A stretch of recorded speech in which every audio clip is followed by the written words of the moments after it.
Welcome to this explainer. We're going to dive right into a seriously fascinating psychological contradiction today. I mean, think about it. Have you ever found yourself doing something or buying something that you absolutely knew deep down in your gut just wasn't going to give you the results you wanted?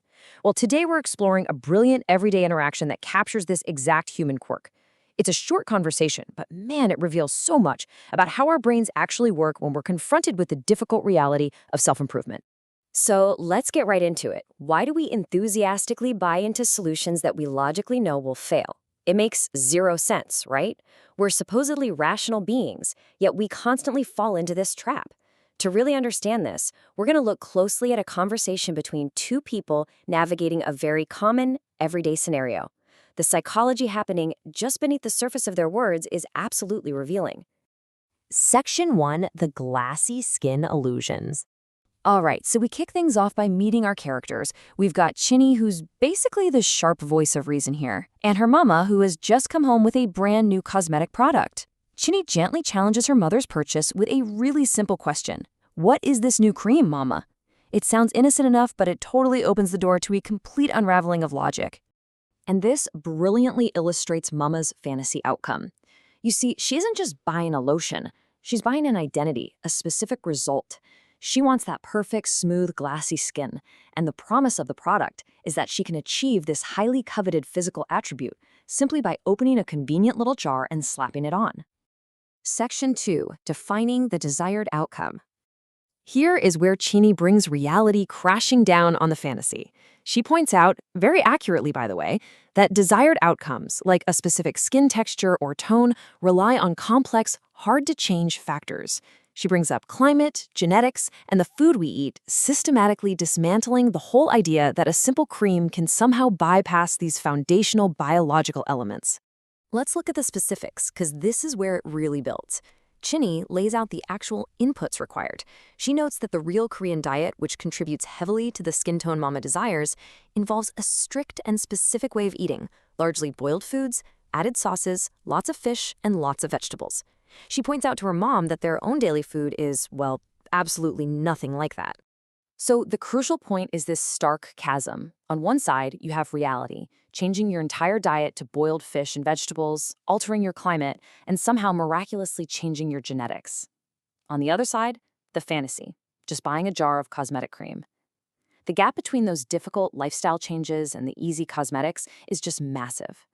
And here is where Chinny just completely corners her. Chinny masterfully uses her mother's own brilliant maxim right back at her.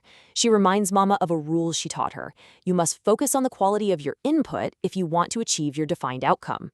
Right? If the defined outcome is glassy skin, the input can't just be a topical cream. It has to be the high-quality, difficult inputs of diet and lifestyle.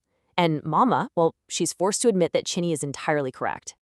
Section 3. The seduction of easy. This brings us to the core behavioral disconnect. It's literally the million-dollar question. If Mama knows her own golden rule about matching inputs to outcomes and completely agrees her inputs are wrong, why in the world is she breaking her own rule? Why buy the cream? Mama confesses what is probably the most relatable truth ever spoken.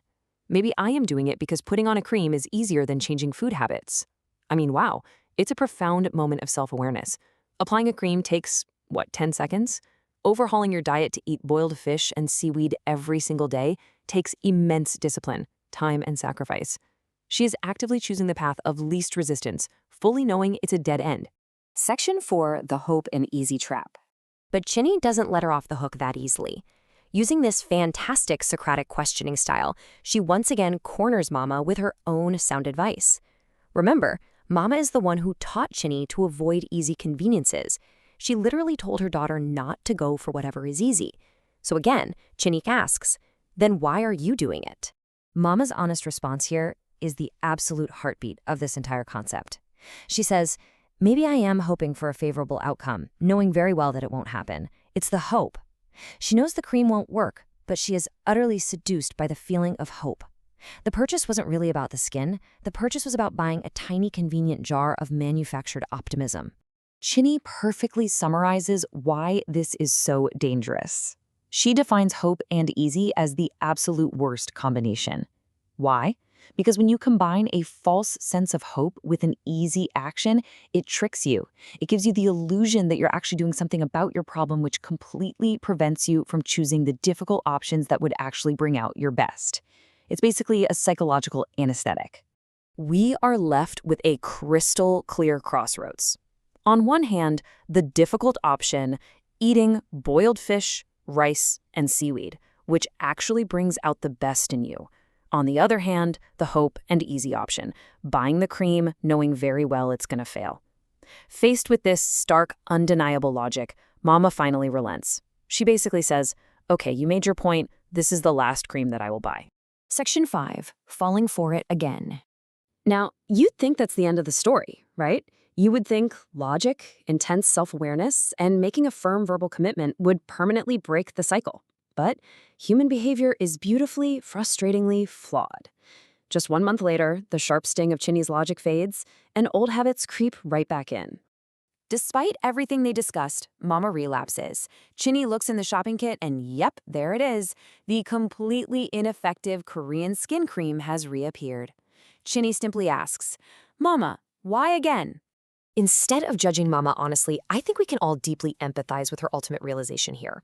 Maybe I fell for hope and easy option. She didn't forget the logic. She didn't suddenly believe the cream would somehow defy genetics. She just surrendered, once again, to the emotional comfort and convenience of that powerful, seductive illusion. As we wrap up this explainer, I really want to leave you with a question. Look at your own habits. Whether it's your health, your finances, your career, where are you actively choosing the hope and easy option over the proven difficult path? Where are you buying the metaphorical cosmetic cream instead of eating the boiled fish? Recognizing it is the first step, but avoiding the seduction of hope and easy is a battle we've got to fight every single day. So I'll leave you with this. What's your glassy skin cream?